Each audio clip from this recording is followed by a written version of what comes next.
kayo? Oh, kapuso. Senator, the last time mo. I think this is your first public appearance. Sama ba? Kapuso na po kayo?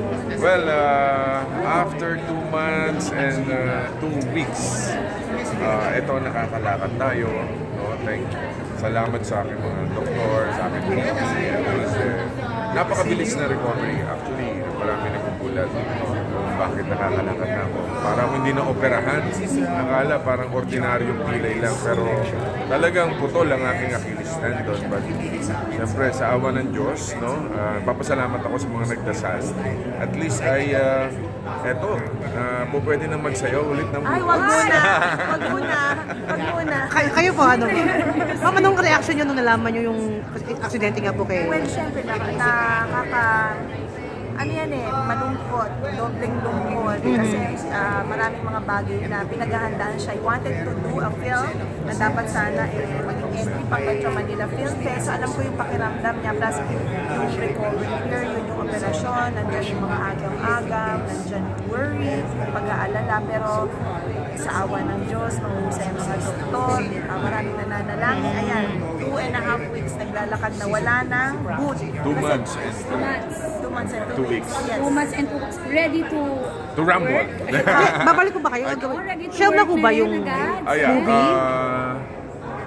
Siguro, basta siguro in 4 months. No, give me another 2 months. Kaya ko na itong tumalon. Wow! Kaya tumakbo, pero hindi kasing bilis pa ng ano.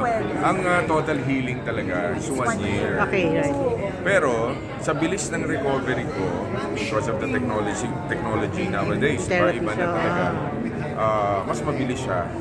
Kaya may awa ng Diyos, malay mo, mapapanood nyo ako sa Tulume at dumadive na ulit. Pero kaya nga, babalik yes. Doon po muna siguro. Season 3.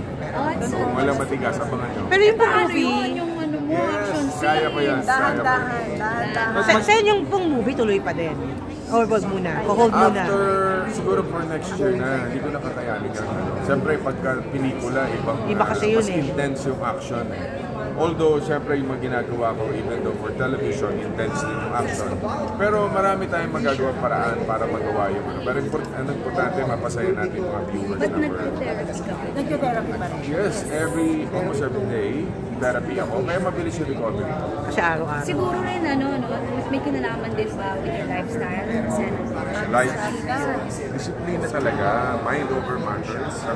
Sinasabi nga nila, kailangan slow but sure. Sabi ko, no. Fast but sure.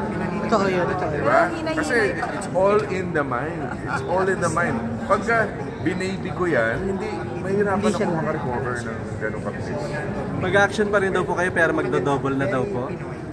Mag-action ako, bihira ako magpa-double di ba? Totoo po yun. Bihira, pero pwede siguro, pero depende. Kung kaya ko, I'll do it pa rin. Ayan na tayo. Ayan na naman tayo. To what extent ang pwede mong gawin with your condition now?